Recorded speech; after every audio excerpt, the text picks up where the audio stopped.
Rumah Tuhan, rumah kita. Mari kita kobarkan semangat untuk menjemaatkan keluarga dan mengkeluargakan jemaat, serta menjadikan GKT Banyuwangi sebagai komunitas rohani yang saling menguatkan dan menumbuhkan. Saudara-saudara yang dikasihi oleh Tuhan, salam damai sejahtera bagi kita sekalian. Saat teduh kita hari ini bersumber dari kitab Nabi Yunus pasal 4 ayat pertama sampai 11. Melalui kitab Nabi Yunus pasal 4 ini, Allah hendak mengajarkan kepada kita mengenai belas kasihan Tuhan itu sangat limpah, lebih daripada apa yang kita pikirkan atau apa yang kita rasakan. Dan belas kasihan Allah itu juga diberikan pada mereka yang dipilih dan dikasihi Allah. Ya saudara, Tuhan Allah kita adalah Tuhan Allah yang berbelas kasih kepada manusia yang berdosa seperti kita.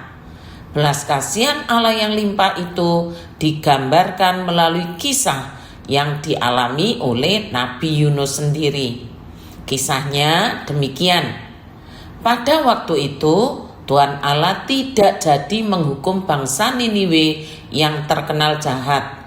Karena ternyata setelah diperingatkan melalui khotbah Nabi Yunus yang sangat singkat, mereka segera bertobat. Alkitab mencatat pertobatan itu dengan kalimat begini. Ketika Tuhan Allah melihat apa yang mereka lakukan, bagaimana mereka berbalik, mereka ini bangsa Niniwe ya saudara, berbalik dari tingkah lakunya yang jahat. Berbalik dari tingkah lakunya yang jahat berarti bertobat.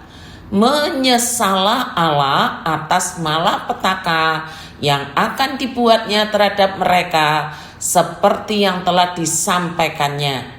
Ia pun tidak jadi melakukannya. Maksudnya tidak jadi menghukum. Nah, karena Allah tidak jadi menghukum bangsa Niniwe, maka pasal 4 dicatat bahwa Nabi Yunus sangat gusar dan marah. Mengapa kok Nabi Yunus gusar dan marah?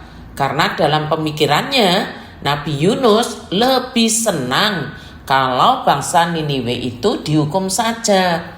Bangsa Niniwe itu tidak diampuni. Itu yang ada dalam pikiran Nabi Yunus.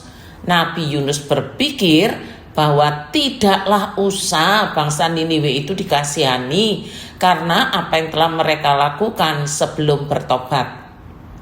Apa yang dipikirkan Nabi Yunus tentang Niniwe dan apa yang Tuhan Allah lakukan kepada bangsa yang bertobat, yaitu diampuni, sangat bertolak belakang.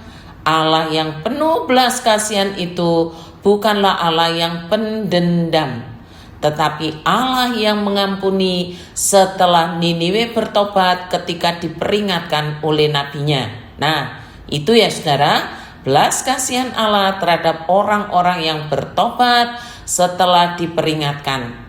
Apakah hanya sebatas ini sajakah belas kasihan Allah itu dinyatakan? Jawabannya tidak, saudara. Belas kasihan Allah yang limpah itu tidak hanya disediakan bagi mereka yang bertobat, tetapi juga kepada seorang yang disebut nabi, yang artinya orang yang mengaku percaya kepada Allah, orang yang dipanggil untuk melayani Allah, orang yang dikhususkan hidupnya untuk Allah, tapi justru protes kepada Allah karena belas kasihannya dinyatakan. Harusnya tindakan Nabi Yunus yang gusar dan marah karena Allah berbelas kasihan kepada bangsa Niniwe sama-sama jahat. Mengapa? Kok bisa disebut demikian? Ya, karena bisa lebih jahat dari bangsa Niniwe itu sendiri, dan yang diprotes itu Allah, yang digusari dan yang marah itu ditujukan kepada Allah. Siapa sih Nabi Yunus di mata Allah? Siapa sih kita ini di mata Allah? Adakah lebih layak, lebih berharga dari yang lain yang mendapatkan belas kasihan Allah? Perasaan superioritas inilah yang membuat Yunus, bahkan kita hari ini, menutup pintu belas kasihan Allah terhadap orang lain, di mana orang itu setelah diperingatkan malah segera bertobat.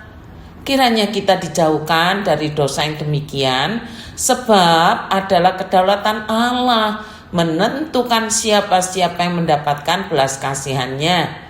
Allah tidak memerlukan pertimbangan kita. Allah tidak memerlukan pertimbangan manusia untuk mendapatkan belas kasihan atau siapa-siapa yang akan mendapatkan belas kasihannya. Sekarang ayat 10-11 secara jelas menyatakan belas kasihan Allah. Demikian katanya. Lalu Allah berfirman, engkau mengasihani pohon jara itu, padahal engkau tidak berjeri lelah atau menumbuhkannya. Ia tumbuh dalam satu malam dan binasa dalam satu malam pula.